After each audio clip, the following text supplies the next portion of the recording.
Hello, नमस्ते sir. Sir आज हम आपसे किडनी स्टोन के बारे में जानना चाहते हैं सर। किडनी स्टोन क्यों होता है सर? इसके बारे में कुछ बताइए।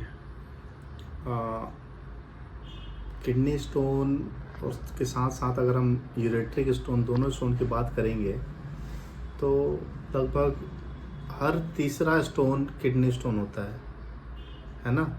तो किडनी स्टोन क्या होता है उससे पहले हमें ये जानना चाहिए कि किडनी, यूरेटर, ब्लैडर और यूरेथ्रा ये सिस्टम काम कैसे करता है।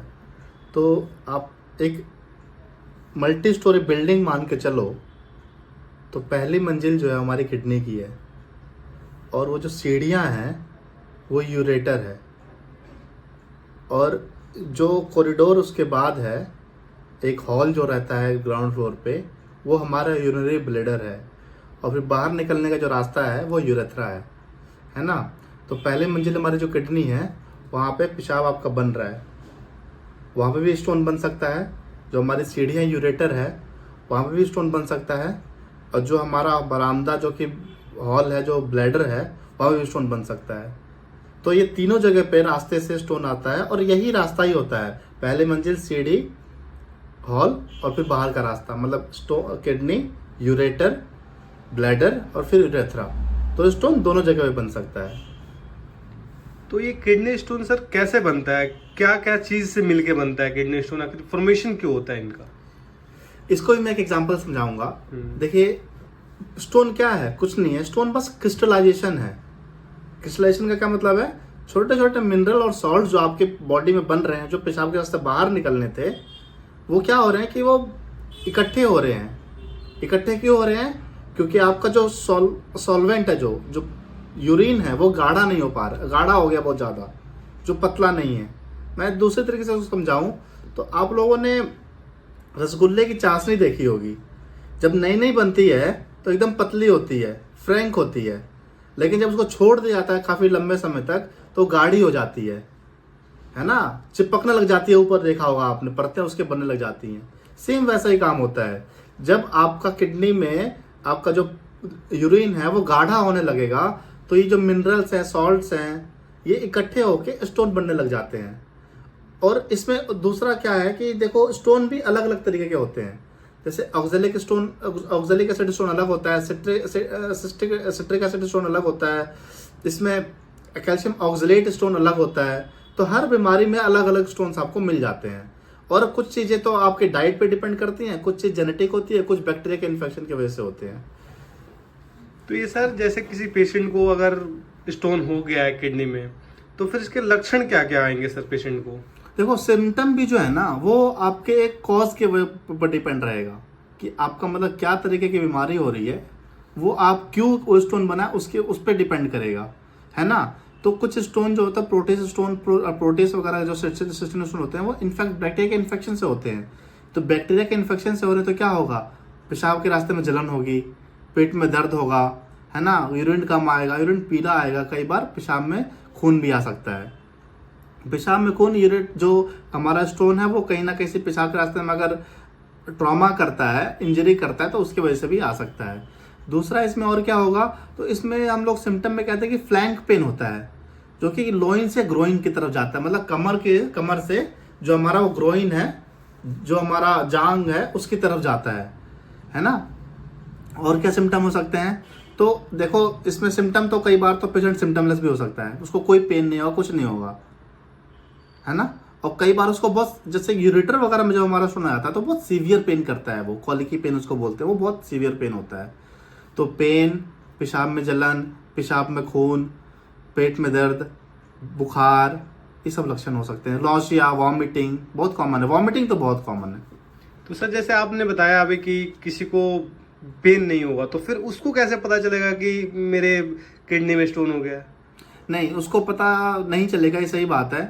और कई बार एक्सीडेंटली पता चलता है, किसी और जांच कराने जाओ और कभी और पता चलता है, या फिर कुछ उसको सिम्टम्स नहीं आए तो आपको पता चलना मुश्किल है। लेकिन हाँ, स्टोन अगर बड़ा साइज का, जैसे जैसे साइज बढ़ता है स्टोन का, तो वो बहुत हाई चांस है कि आपको कोई ना कोई सिम्टम देगा। क्या देगा? कई बार अगर, क्योंकि किडनी में बहुत सारे स्टोन्स होते हैं ना, वो पेन नहीं करते हैं उतने ज़्यादा, लेकिन वो बड़े स्टोन होते होते वो आपकी किडनी को बहुत ज़्यादा डैमेज करते रहते हैं। इसलिए मैं ये सलाह जरूर देता हूँ कि हर इंसान को, हर आदमी को एक 6 महीने 1 साल में एक अपना ये जो throughout body checkup, basic organ function test है, ये कराने चाहिए। तो सर जैसे आपने बात कर लिया कि इसके क्या लक्षण होते हैं, क्यों बनता है, तो इसके क्या क्या जांच होंगे सर? जैसे पेशेंट को हो रहा है, सिम्टम्स आ रहे हैं, तो फिर क्या क्या जांच कराने चाहिए हमको? देखिए, जांच में 3 या 4 जांच तो मैं बोलूँगा कि करा सकते हैं हम लोग। सबसे एक बेसिक जांच होता है एक्सरे केयूबी। एक्सरे केयूबी मतलब किडनी, यूरेटर और ब्लैडर। तो एक्सरे केयूबी कराने से हमें क्या पता चलता है ना कि हमारा किडनी, यूरेटर और ब्लैडर तक का पूरा पाथ दिखता है। पूरा बहुत अच्छा से एक्सरे में नहीं दिखता है, लेकिन स्टोन जो होता है ना वो बहुत वाइटिश दिख जाता है हमें, एकदम सफ़ेद दिखेगा, हड्डी के जैसा। जैसा एक्सरे पे हड्डी दिखता है उससे भी ज़्यादा दिखेगा वाइट स्टोन। क्यों? क्योंकि 80% जो ये किडनी के स्टोन होते हैं ना वो रेडियो ओपेक होते हैं, मतलब वो एक्सरे पे देख सकते हैं। मैंने गॉल ब्लैडर में ये नहीं कहा था वीडियो में कि हम एक्सरे कराते हैं। क्यों? क्योंकि उसमें 90% जो गॉल ब्लैडर के स्टोन होते हैं ना वो रेडियो लूसेंट होते हैं, मतलब वो एक्सरे पे नहीं दिखते हैं। लेकिन फॉर्चुनेटली 80% जो एक्सरे के पे हमारे रीनल स्टोन्स दिख जाते हैं। दूसरा इसके इन्वेस्टिगेशन का आते हैं इसमें यूरिन रूटीन और कल्चर। यूरिन आ रहा है में हम उसमें देख सकते हैं कि ये इन्फेक्शन हुआ है कि नहीं हुआ है, पेशाब की जांच में। उसमें हिमेचूरिया हुआ है कि मतलब ब्लड आया है कि नहीं आया है। और कल्चर में ये देखते हैं कि अगर बैक्टीरिया को इन्फेक्शन करा है तो कौन से एंटीबायोटिक से वो सेंसिटिव है, तो वो एंटीबायोटिक देने में हेल्प मिलती है। तीसरा इसमें भी जांच करते हैं हम लोग अल्ट्रासाउंड केयूबी। अल्ट्रासाउंड केयूबी जांच का इसमें जो यूज़ है वो ये है कि जब हमारे किडनी में कोई पत्थर पेशाब को आने से रोक रहा है तो हमारे किडनी में पानी भरने लग जाता है, उसको हम लोग हाइड्रोनेफ्रोसिस कहते हैं। दूसरा क्या होता है कि किडनी को बड़ा करने लग जाता है ना, वो दिखता है हमें यूएसजी में। तीसरा इसमें क्या दिखता है कि मान लो कि आपको बैकफ्लो जो आ रहा है किडनी में वो कई बार किडनी का फंक्शन कोई कम कर देता है, तो नॉन फंक्शनिंग किडनी तक हो सकती है उसमें, तो किडनी का पूरा जो पैरेंकाइमा पैथोलॉजी है वो डिस्टर्ब हो जाती है। ये चीज़ें हम अल्ट्रासाउंड में देखते हैं। चौथा इसमें होता है एनसीसीटी केयूबी। सीटी स्कैन कराते हैं हम लोग किडनी यूरेटर ब्लैडर का, उससे हमें एकदम डेफिनेट पता चलता है कि स्टोन की लोकेशन क्या है ना। और ये ज़्यादातर यूज़ इसलिए करते हैं कि हमें कौन सा ऑपरेशन करना है किस स्टोन के लिए। यूरेटर में तो कौन सा ऑपरेशन करेंगे, यूरेटर में ऊपर है तो कौन सा करेंगे, नीचे है तो कौन सा करेंगे, किडनी में कहाँ पे कौन सा है, तो ये डिसाइड करने के लिए हम लोग एनसीसीटी केयूबी कराते हैं। सर ये बात हो गई, इसके बाद इसके क्या क्या सर इलाज क्या होंगे सर? हाँ, तो देखो इलाज में हमारे पास बहुत सारे ऑप्शन हैं। ESWL है, PCNL है, RIRS है और यूरेट्रोस्कोपी है। और ओपन ये जो किडनी सर्जरीज होती है तो बहुत कम हो गई हैं। अब बात करूँ जैसे कि स्टोन के इलाज की, तो इसको मैं थोड़ा सा ज़्यादा ध्यान दिलाना चाहता हूँ। देखो 4 से 5 mm का कोई स्टोन है तो मैं वो 90% अथॉरिटी से कह सकता हूँ कि आप पानी ज़्यादा पीजिएगा तो वो स्टोन जो है वो निकल जाएगा। तो इसमें दूसरा क्वेश्चन लोग पूछते हैं सर कितना पानी पीना है, तो कितना का कोई वो नहीं है कि आप 3 लीटर पियो या 4 लीटर पियो या 5 लीटर पियो। इतना पानी पीना है कि आपका स्टोन एकदम पतला पानी जैसा हो, पीला ना हो स्टोन। आपका जो पेशाब है वो आपका एकदम सफ़ेद पानी जैसा पेशाब हो, जो नॉर्मली लोगों का मैक्सिमम टाइम होता है। उतना ही पेशाब होना चाहिए, उतना ही पानी पीना है। हाँ, पानी आपने पिया, आपको लगता है नहीं मेरा पेशाब तो अभी भी गाढ़ा हो रहा है तो और पानी पियो, तो अब सर्दी में अलग पेशाब, अब पानी की मात्रा अलग पियोगे, गर्मी में अलग पियोगे। मैं 5 लीटर सर्दी में कह दूंगा तो वो पेशाब करते करते पेशेंट परेशान हो जाएगा। तो ये कोई पेशाब करने का कितना पानी पीना है ये इसकी कोई लिमिट नहीं है। हाँ, इतना ज़रूर पानी पीना है कि पतला एकदम सफ़ेद पानी जैसा पेशाब होने लग जाए। दूसरा इसमें मैंने 4 से 5 mm का बताया कि वो पेशाब से निकल जाता है। निकलने को 5 से 8 mm के स्टोन भी पेशाब से निकल सकता है, लेकिन उसमें मैं श्योर नहीं हूँ कि वो पेशाब के थ्रू निकल ही जाएगा। किसी का यूरेटर का थिकनेस कम होता है, किसी का ज़्यादा होता है ना, तो वो 5 से 8% में श्योरिटी नहीं होती है। हालांकि हम ट्राई करते हैं, 5 से 8 mm का स्टोन किसी का देखते हैं तो हम लोग पहले उसको कुछ ऐसी दवाइयाँ देते हैं जो हमारा यूरेटर है उसको उसके इलास्टिसिटी बढ़ा देगा ताकि स्टोन जल्दी निकल जाए, जो है वो बहुत टाइट ना रहे। और क्योंकि फॉरेन बॉडी स्टोन है वो जो हमारा यूरेटर उसको टाइट रख सकता है, तो हम थोड़ा इलास्टिक बनाने के लिए टेम्सलोसिन टाइप की दवाइयाँ देते हैं कि स्टोन निकल जाए। लेकिन हो सकता है वो ना निकले और फिर आपको सर्जिकल प्रोसेस की तरफ जाना पड़ सकता है। और इसमें मैं एक और चीज़ ऐड कर दूंगा कि देखो हमारा जब स्टोन जो ये जितनी मैंने बीमारियां बताई हैं ना, जितने ये ट्रीटमेंट ऑप्शन बताए हैं, हर स्टोन के ऊपर वेरी करते हैं कि कौन सा स्टोन में क्या यूज़ करना है। अब यूरेटर में स्टोन है तो यूरेट्रोस्कोपी करके ही निकालेंगे। RIRS करना है, रेट्रोग्रेड इंटरनल सर्जरी करना है, तो उसमें हम क्या करते हैं, पेशाब के रास्ते यूरेटर के होते हुए हम लोग किडनी में जाते हैं और किडनी का स्टोन लेके तोड़ देते हैं और फिर छोड़ देते हैं। दूसरा इसमें एक और चीज़ काम करते हैं हम लोग, बहुत लोग पूछते हैं मेरे से कि सर डीजे स्टंटिंग क्या होता है, डीजे स्टंटिंग क्या होती है। तो कोई भी स्टोन या ऑब्स्ट्रक्शन होता है पेशेंट को, उसमें हम लोग पेशाब के रास्ते एक डीजे स्टेंट होता है, एक जे टाइप का स्टेंट बन जाता है किडनी में आके। वो एक पतली से पाइप होती है एक्चुअली, हम लोग दूरबीन के थ्रू जाते हैं और किडनी में वो पाइप छोड़ देते हैं और वो ब्लैडर तक रहती है पाइप। वो क्या करती है, 2-3 काम करती है। जहाँ पे स्टोन हमने तोड़ा है IRS के दूरबीन के थ्रू, अब वो स्टोन वापस अपने आप पेशाब में बाहर आते हैं। तो वो जब हम लोग डीजे स्टेंट लगा देते हैं तो वो क्या करता है कि वो ब्लॉक नहीं होने देता यूरेटर को। कई बार छोटे छोटे स्टोन ब्लॉक कर सकते हैं, तो ब्लॉकेज नहीं होती है, अपने आराम से पेशाब में निकल जाते हैं। दूसरी चीज़ इसमें ये भी डीजे स्टेंट ये भी मदद करता है कि कई बार स्टोन जो होते हैं वो यूरेटर को इंजरी कर देते हैं। इंजरी करने की वजह से वहाँ पे फाइब्रोसिस होगा और वो रास्ता बंद होने लग जाता है। डीजे स्टेंट उसको भी खुला रखता है। और तीसरा एक और काम करता है कि एक पैसेज बनाए रखता है नॉर्मल पेशाब आने का, यद्यपि उसमें स्टोन पड़ा हुआ है तब भी। और बाकी तो नॉन फंक्शनल किडनी वगैरह ये सब में नेफ्रेक्टमी करते हैं। बाकी ओपन सर्जरीज बहुत कम हो गई हैं आज के डेट में। लेप्रोस्कोपी भी होती होगी सर? ये दूरबीन की सब यूरेट्रोस्कोपी, लेप्रो का क्या मतलब है, दूरबीन, तो यूरेट्रोस्कोपी दूरबीन है, RIRS दूरबीन है, सब कुछ दूरबीन ही है। सिस्टोस्कोपी दूरबीन है, जो हम लोग डीजे स्टंटिंग करते हैं वो सिस्टोस्कोपी के थ्रू करते हैं। तो सर इसके अब कॉम्प्लिकेशंस के बारे में बता दें सर, इसके क्या क्या खतरा हो जाते हैं? कोई पेशेंट इसको नज़रअंदाज करता है, इसके सीरियस नहीं लेता है किडनी स्टोन को। तो देखो यार, किडनी स्टोन वाकई में बहुत सीरियस हो सकता है और क्रोनिक, बहुत लंबे टाइम तक अगर स्टोन आपको पड़ा है और उसका वो नहीं निकाला गया और स्टोन बड़ा है तो वो बहुत ज़्यादा खतरा कर सकता है। मैंने अभी USG की जब बात की थी कि USG क्यों कराते हैं और USG का क्या यूज़ है, तो मैंने हाइड्रोनेफ्रोसिस की बात की थी। हाइड्रोनेफ्रोसिस क्या है कि स्टोन पास नहीं कर पा रहा है, मतलब सीढ़ी पे हमारे कुछ ऑब्स्ट्रक्शन है, कुछ पड़ा हुआ है पत्थर, तो सीढ़ी छत पे वाला आदमी सीढ़ी से नहीं पास कर सकता है, तो सीढ़ी पे लोग भरते जाएंगे, तो वैसे ही पानी भरते जाएगा सीढ़ी पे, मतलब यूरेटर के जहाँ पे ऑब्स्ट्रक्शन है उससे ऊपर और किडनी में पानी भरते जाएगा, तो किडनी उससे काम करनी नहीं कर पाएगी। क्रोनिक टाइम में ये नॉन फंक्शनल किडनी NFK हो जाता है, मतलब किडनी का हमारा कोई यूज़ नहीं हो जाता है। दूसरा और क्या हो सकता है, इसमें किडनी फेलियर हो सकती है, और क्या हो सकता है, इन्फेक्शन हो सकता है। तो ये सब चीज़ें बहुत खतरनाक बीमारियां हैं ना, जो कॉम्प्लिकेशंस हो सकती हैं इसके लिए।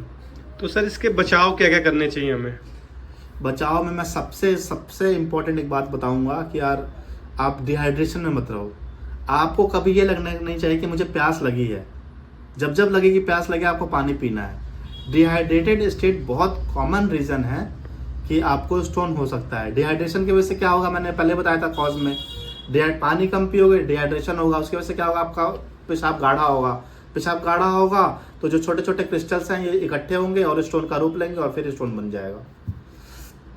और क्या कर सकते हैं बचाव आपने पूछा, तो बचाव में देखो यार, ये क्या होता है कि ऑक्जेलिक स्टोन से स्टोन बनते हैं ये, है ना। तो ऑक्जेलिक स्टोन जो फ्रूट्स हैं, खाने हैं, लाइक कि टमाटो है ना, चाय है, टमाटर, चाय, इवन हरी सब्जियां, इवन मीट, ये सब चीज़ों में ऑक्जेलिक स्टोन ज़्यादा होता है। तो जिन लोगों को अभी तुरंत पता चला कि मेरे को स्टोन हुआ है, वो उन लोगों को ये चीज़ें अवॉइड करनी चाहिए। दूसरा इसमें और क्या हो सकता है, इसमें हम लोग बात बोलते हैं कि लेमन वगैरह पीने के लिए बोलते हैं, है ना क्योंकि सिट्रेट जो फ्रूट्स होते हैं, जो सिट्रिक एसिड फ्रूट्स होते हैं, वो स्टोन को तोड़ने में थोड़ी हेल्प करते हैं।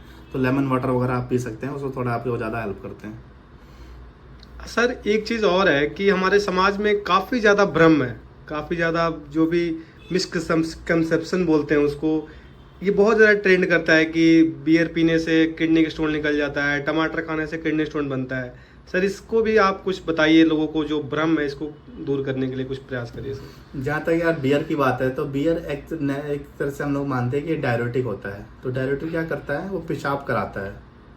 तो मतलब थियोरेटिकली बात करनी हो तो ये कह सकते हैं कि बियर आप पी रहे हो तो पेशाब ज़्यादा हो तो आपका पत्थर निकल जाएगा, पर पानी भी तो वही कराएगा।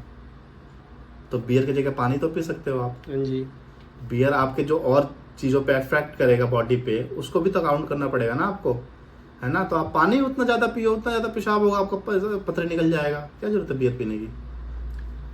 और टमाटर का सर बोलते हैं लोग। हाँ, टमाटर का जिसका ऑक्सैलिक स्टोन बन रहा है ना, ऑक्सैलिक एसिड से स्टोन बन रहा है कंपोनेंट, क्योंकि हम यूरिन माइक्रोस्कोपी कराते हैं तो उसमें हमें पता चल जाता है कि क्या कौन सा स्टोन है, ये कंपोजिशन क्या है इसका, किस चीज़ से बना है ये।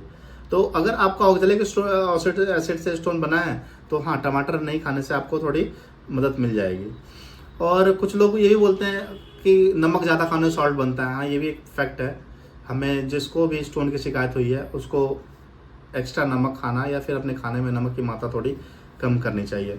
और ये भी लोग मेरे से पूछे थे कि किडनी स्टोन एक बार हो के निकल गया तो क्या ऐसा है कि दोबारा बनेगा कि नहीं बनेगा? नहीं, ये बनने का चांस ज़्यादा है।